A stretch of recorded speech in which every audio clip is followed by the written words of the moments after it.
Hello friends, शिक्षा वे शालिनी में आपका स्वागत है। दोस्तों, आज हम लोग जो टॉपिक पढ़ने जा रहे हैं केमिस्ट्री का, हमारा छोटा सा टॉपिक बचा हुआ है इलेक्ट्रॉन लब्धि एंथैल्पी। क्या होती है इलेक्ट्रॉन लब्धि एंथैल्पी?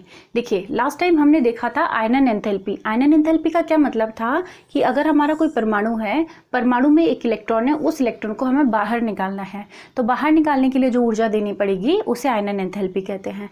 तो इलेक्ट्रॉन लब्धि एंथैल्पी, जिसे इंग्लिश में इलेक्ट्रॉन गेन एंथैल्पी भी कहते हैं या फिर इलेक्ट्रॉन बंधुता भी कहते हैं। ठीक है, ये सारे नाम इसी के हैं, इलेक्ट्रॉन बंधुता भी कहते हैं। तो क्या होता है कि देखिए, जैसे ये परमाणु है तो हमें ये देखना है कि इलेक्ट्रॉन बंधुता क्या होती है। यानी कि हम क्या कर रहे हैं, अगर ये नॉर्मल आपका परमाणु है, नॉर्मल परमाणु है, जैसे किसी का भी आप ले लीजिए, लिथियम का, सोडियम का, कोई भी एग्जाम्पल आप ले लीजिए, आप अपना अपना परमाणु बना लीजिए। बनाने के बाद क्या है, सब कुछ ठीक है, आप एक एक्स्ट्रा इलेक्ट्रॉन को आने के लिए कह रहे हो कि आप यहाँ पे एक्स्ट्रा इलेक्ट्रॉन इसको दे दो। जब आप इसको एक्स्ट्रा इलेक्ट्रॉन देने के लिए बात करोगे तो आपको ऊर्जा देनी पड़ेगी, क्योंकि आपने क्या कहा था कि एक अतिरिक्त इलेक्ट्रॉन निकालने के लिए जो हम ऊर्जा देते हैं, तो अगर आप बाहर निकालने के लिए आपको ऊर्जा देनी पड़ रही है तो एक्सेप्ट करने पर ये ऊर्जा को बाहर निकालेगा। ठीक है, ये ऊर्जा को बाहर निकालेगा अगर इलेक्ट्रॉन अंदर आएगा, और अगर आप इलेक्ट्रॉन को बाहर निकालते हैं तो ऊर्जा हमें देनी पड़ती है। ठीक है, तो ये आयनन एंथैल्पी होती है और ये इलेक्ट्रॉन लब्धि एंथैल्पी होती है, इलेक्ट्रॉन लब्धि या इलेक्ट्रॉन गेन। ठीक है, तो ये होता है इलेक्ट्रॉन गेन एंथैल्पी। तो सेम इसमें क्या होता था, इधर से इधर जाते थे तो क्या होता था, जब इधर से इधर जाते थे तो परमाणु का आकार छोटा होता था, जाता था। हमने देखा था कि जो हमने रेडियस, जो सबसे पहला टॉपिक देखा था त्रिज्या वाला, उसमें देखा था जब हम इधर से इधर यानी कि किसी आवर्त सारणी में बाएं से दाएं की ओर जाते हैं तो त्रिज्या का मान कम होता जाता है। त्रिज्या का मान कम होने का मतलब है कि ये परमाणु अब थोड़ा छोटा हो गया। ये किसके वजह से छोटा हुआ है, ये प्रभावी नाभिकीय आवेश की वजह से छोटा हो गया। जब ये छोटा हो गया तो सारे इलेक्ट्रॉन थोड़े से नाभिक के पास आ गए, सारे इलेक्ट्रॉन नाभिक के पास आ गए। तो ठीक है, अब मैं अतिरिक्त इलेक्ट्रॉन दे रही हूँ। इलेक्ट्रॉन होता है ऋणात्मक, नाभिक होता है धनात्मक, तो क्या ये इलेक्ट्रॉन इस धनात्मक के पास आना चाहेगा? ठीक है, और दूसरा ये है कि जब ये इसके पास आ जाता है, प्रभावी नाभिकीय आवेश जाता है, तो हमें ज्यादा ऊर्जा बाहर निकलती है। मतलब क्योंकि ये नाभिक के पास आ गया ना, ये दोनों फ्रेंड हैं, प्रोटॉन है और इलेक्ट्रॉन फ्रेंड है। तो या वैसे भी चलो दूसरे तरीके से देखो कि जो नाभिक के पास कक्षाएं होती हैं उनकी ऊर्जा कम होती है और इसकी ऊर्जा ज़्यादा होती है। चूंकि ये ऊर्जा इसको कम चाहिए तो ये ज़्यादा ऊर्जा को बाहर निकाल देगा। ठीक है, इलेक्ट्रॉन जब यहाँ आएगा पास में तो इसको कम ऊर्जा चाहिए, क्योंकि ये कम ऊर्जा स्तर है, ये ज़्यादा ऊर्जा स्तर है। तो कम ऊर्जा स्तर में आएगा तो जो ऊर्जा बची फालतू की, वो सारी ऊर्जा ये बाहर निकाल देगा। या नहीं तो कुछ मत समझिए, आप तो इतनी सी बात याद रख लीजिए कि इधर से इधर जब आ रहे थे तो त्रिज्या का मान कम होते जा रहा था, प्रभावी नाभिकीय आवेश बढ़ते जा रहा था। उस प्रभावी नाभिकीय आवेश के वजह से आयनन एंथैल्पी का मान भी बढ़ते जाता है और इलेक्ट्रॉन लब्धि का मान भी बढ़ते जाता है। ठीक है, बहुत आसान है, फिर से बता देती हूँ। देखिए, जब आप इधर से इधर जाएंगे आवर्त सारणी में तो क्या होगा, त्रिज्या का मान कम होगा, उसके वजह से प्रभावी नाभिकीय आवेश बढ़ जाएगा, उसके वजह से आयनन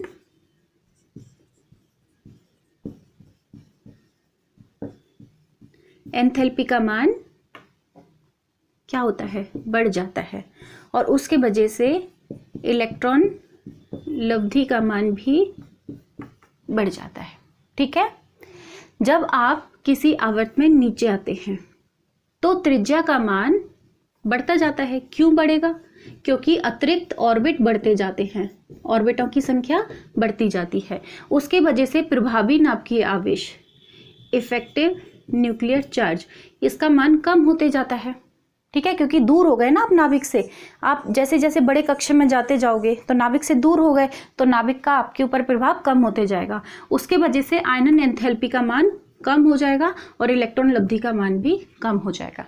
ठीक है, क्योंकि आपको अतिरिक्त इलेक्ट्रॉन देना है, वो दूर आ चुका है, बड़े ज़्यादा ऊर्जा स्तर में आ चुका है, तो उसको कम ऊर्जा बाहर निकालनी पड़ेगी। बहुत आसान है, बाकी सारी चीज़ें कम हो रही हैं, त्रिज्या का मान बढ़ रहा है। ठीक है, तो ये तो था हमारा आयनन एंथैल्पी। इसमें एक चीज़ और देखें कि आयनन एंथैल्पी और इलेक्ट्रॉन लब्धि, ये दोनों चीज़ों में जो ऊर्जा बाहर निकलती है, क्या बाहर निकलती है, या अवशोषित होती है। एक ही चीज़ होता है, मतलब किसका काम होता है, ऊर्जा का। इलेक्ट्रॉन लब्धि में तो ऊर्जा अवशोषित होती है और आयनन एंथैल्पी में ऊर्जा बाहर निकलती है।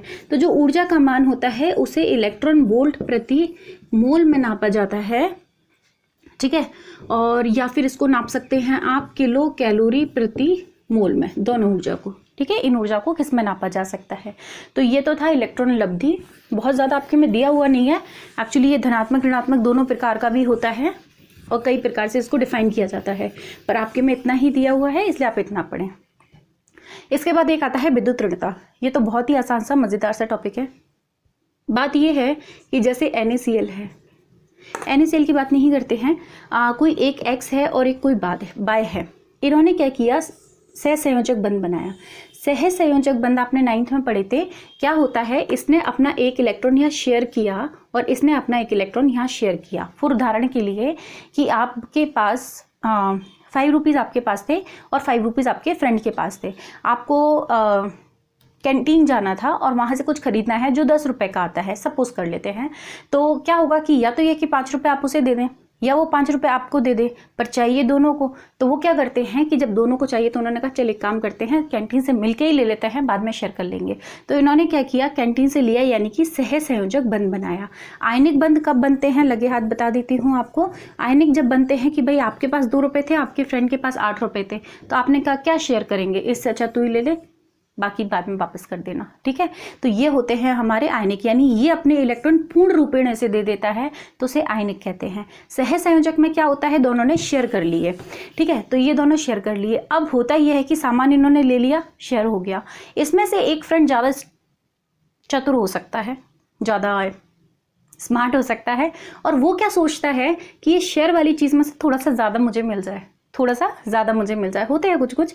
तो क्या हुआ कि इसने क्या किया, ये जो साझे के इलेक्ट्रॉन थे ना, उनको हल्का सा अपनी तरफ खींच लिया, ये लो, ठीक है। और ये ज़्यादातर करते हैं ऋणात्मक वाले, जैसे एक धन और एक ऋण टाइप होते हैं ना। इलेक्ट्रॉन एक्चुअली वो भी छोड़ दो, देखो इसने थोड़ा सा अपनी तरफ खींच लिया, किसको खींचा, इलेक्ट्रॉन को। तो इसके पास इलेक्ट्रॉन की शक्ति ज़्यादा हो गई, और इलेक्ट्रॉन होते हैं ऋणात्मक, इसलिए इसको ऋणात्मक और इस पर हल्का सा धनात्मक भाग अपने आप ही आ जाता है। किसके वजह से, इलेक्ट्रॉन इसकी तरफ शिफ्ट होने की वजह से। यानी कि इसने क्या किया, जो साझे के इलेक्ट्रॉन थे जो कि सेंटर में होने चाहिए थे, उसे अपनी तरफ खींच लिया।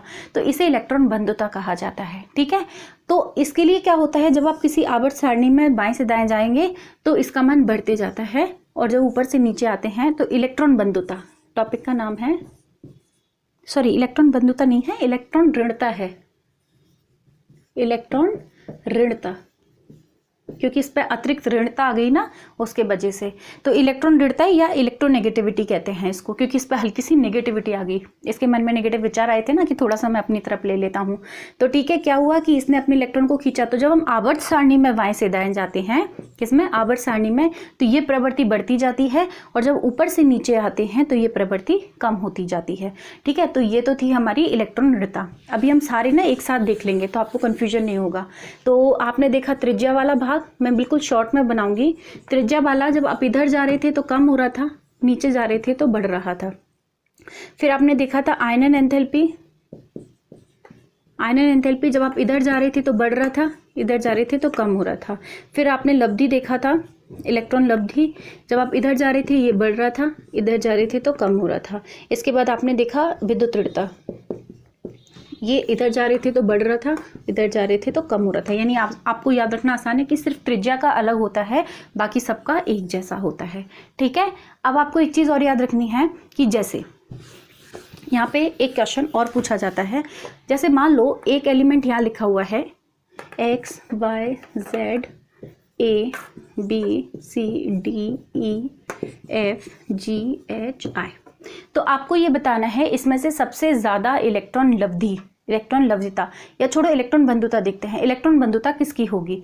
चूंकि इधर जाने पे बढ़ती है इलेक्ट्रॉन बंधुता, तो इनमें इस लाइन में सबसे ज़्यादा किसकी होगी, इसकी। इसमें किसकी होगी, इसकी। इस लाइन में किसकी होगी, इसकी, ठीक है, हो गई। अब ये तीनों ऊपर से नीचे आते हैं तो नीचे आने पे कम होती है, तो नीचे आने पे कम हो रही है, तो सबसे ज़्यादा किसकी होगी, इसकी, ठीक है। तो आंसर क्या हो गया, ए। तो इस तरीके से आपको आंसर निकालने हैं कि अगर आपको पीरियडिक टेबल, अब हमारी जो पीरियडिक टेबल है उसमें अगर आप देखोगे तो आपसे पूछा जाए कि इलेक्ट्रॉन बंधुता सबसे ज़्यादा किसकी होगी, तो वो बोलेंगे फ्लोरीन की, क्योंकि फ्लोरीन कहाँ पे आता है, यहाँ पे जो एक ही जगह थी ना इधर में, इस लाइन में सबसे ऊपर आता है और इस लाइन में सबसे इधर। अब आप कहोगे कि वो लास्ट वाला जो कॉलम है उत्कृष्ट गैसों वाला, उसको काउंट नहीं किया जाता, जिसमें हीलियम लिथियम आता है ना, सॉरी हीलियम नियॉन जिनॉन वाला जो कॉलम आता है वो नहीं है, क्योंकि वो क्रिया में भाग नहीं लेता है, इसलिए उस पोर्शन को छोड़ देंगे। लेकिन उसके पहले वाले जो कॉलम है, उस कॉलम का जो सबसे ऊपर वाला एलिमेंट है फ्लोरीन, वो सबसे ज़्यादा इलेक्ट्रॉन बंधुता रखता है। ठीक है, तो ये था इलेक्ट्रॉन बंधुता। इसके बाद एक छोटी सी चीज़ और टॉपिक रह गया है, वो है धातु और अधातु। तो धातु और अधातु में क्या है कि देखो, पहले जो 2 कॉलम है आपको, इसमें आप लिथियम के नीचे वाले सारे और यहाँ पे बेरिलियम के सारे नीचे वाले, तो ये तो आपके धातु के गुण रखते हैं। धातु के गुण क्या होते हैं, जैसे जिसमें से आवाज़ आती है, सोनरस होता है, जिसको पीटा जा सकता है, जिनके क्वथनांक व गलनांक अधिक होते हैं, तो इस प्रकार से ये धातु होते हैं। तो इनको तो कहा जाता है क्षार धातु, क्षार धातु, और इनको कहा जाता है क्षार मृदा धातु। ठीक है, ये दोनों तो हो गई आपकी धातुएं। बीच में जो डी ब्लॉक आया था आपका, उनको कहा जाता है संक्रमण धातु। ठीक है, उनको कहा जाता है संक्रमण धातु। फिर आपका पी ब्लॉक आया था, पी में आपके 6 कॉलम बने हुए थे। ठीक है, इस प्रकार से 6 कॉलम बने हुए थे। तो उसमें आप पीरियडिक टेबल में देखना कुछ इस तरीके से सीढ़ी टाइप बनी होगी, इस प्रकार से। ठीक है, तो ये जो सीढ़ी यानी अलग से कलर में दिखाई देगी आपकी बुक में। मैं देखती हूँ कैसे कलर से बनाई हुई है इन्होंने। आपके बुक में ना ऐसे बना के और उनको ऐसे किया हुआ है, वरना आप कोई भी पीरियडिक टेबल आएंगे उसमें अलग से आपको ये सीढ़ी टाइप दिख जाएगा। यहाँ से इस तरीके से चलती है, और वो सीढ़ी में जो एलिमेंट आते हैं, जैसे इधर से नहीं भी बना रखी तो आप खुद देख लीजिए। बोरोन होगा, बोरोन के नीचे आपका यहाँ सिलिकन होगा, सिलिकन के नीचे सिलिकन है, गैलियम है, आर्सेनिक है, एसबी है, एसआई लिख लिया, एसआई के नीचे जीई है, एएस है, एसबी है, टीई है, इस तरीके से ये लाइन चलती है। तो ये जो धातुएं होती हैं उन्हें कहा जाता है अर्धचालक धातुएं। ठीक है, तो ये जो मैंने लाइन बनाई है इनको कहा जाता है, यहाँ पे लिख देती हूँ, अर्धचालक धातु। तो देखिए, ये मृदा क्षार धातु है, ये क्षार मृदा धातु है, संक्रमण धातु है, यहाँ पे भी थोड़ी धातु आएंगी, और ये अर्धचालक धातु होती हैं। इसके ऊपर ये वाला जो पोर्शन बचा है, ये वाला पोर्शन, वो सारा अधातु होता है, वो सारा अधातु होता है। तो अगर मैं आपसे ये पूछूं कि इधर जाने पर धातु का गुण बढ़ रहा है या कम हो रहा है, तो कम हो रहा है। क्यों? क्योंकि देखिए, इधर से तो धातु हैं, फिर यहाँ अर्ध धातु आ गई, अर्धचालक धातु, और यहाँ अधातु आ गई, तो यानी धातुओं का गुण कम हो रहा है। और वापस इधर से इधर आएंगे तो धातुओं का गुण बढ़ रहा है, यानी ये ज्यादा धातु है, ये ज्यादा अधातु है, तो धात्विक गुण कम हो रहा है। और अगर मैं नीचे की तरफ आती हूँ तो इधर धातुओं का गुण कम हो रहा है, लेकिन इधर आने पर धात्विक गुण बढ़ता जाता है। ठीक है, तो धात्विक गुण बढ़ता जाता है। देखते हैं कुछ इसमें बाकी रह गया है क्या।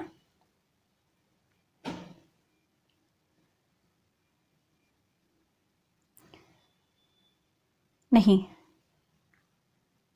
ठीक है, इसमें एक चीज और लिखा हुआ है आपको कि ये क्षार और क्षार मृदा क्यों कहते हैं, ये बता देती हूँ आपको।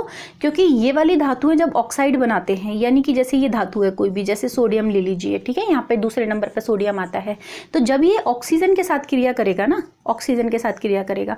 अच्छा, वो बैलेंस करने के लिए आप पूछ रहे थे, तो जो कार्बन वाला चैप्टर हम पढ़ेंगे तो वहाँ पे अभिक्रियाओं को संतुलित करना हम सीख लेंगे। ठीक है, तो जैसे सोडियम है, ऑक्सीजन के साथ क्रिया करके सोडियम ऑक्साइड बनेगा, तो इसके जब ऑक्साइड बनते हैं ना, वो क्षारीय होते हैं, इसलिए इनको क्षार मृदा धातु कहते हैं। और ये क्षार मृदा धातु कहते हैं क्योंकि ये जल में घुलनशील होती हैं। ठीक है, तो इन्हें क्षार मृदा और मृदा में ज़्यादातर पाई जाती हैं, और ये जल में घुलनशील होती हैं, इसलिए क्षार मृदा धातु होती हैं। ये संक्रमण हो गया, जिसमें आपका आयरन, एल्यूमिनियम, गोल्ड, ये सब इसके अंदर आते हैं। यहाँ अधातु होती हैं जो ज़्यादातर गैस की रूप में पाई जाती हैं। ठीक है, और धातुओं के गुण इधर जाने पर कम होते हैं, धातुओं के गुण, और नीचे आने पर बढ़ते हैं। ठीक है, तो ये था आपका चैप्टर। इसमें से अगर आपके कोई भी क्वेश्चन हो, इसमें से आपकी काफ़ी क्वेरीज हो सकती हैं, इसमें से जो भी आपकी क्वेरीज हो वो आप मुझसे पूछते रहिए, मैं आपको आंसर करने की पूरी कोशिश करूँगी। और देखते रहिए, कमेंट करते रहिए। बताते रहिए। इसके बाद कौन सा चैप्टर स्टार्ट करना है उसका भी आप मुझे ज़रूर कमेंट कीजिए, क्योंकि ये तो हमारा कंप्लीट हो गया है केमिस्ट्री का। अब केमिस्ट्री तो अभी हम नहीं करेंगे, अब या तो फिजिक्स का एक और स्टार्ट करें या फिर बायोलॉजी का। मुझे प्लीज़ कमेंट करके बताइएगा। Thank you so much.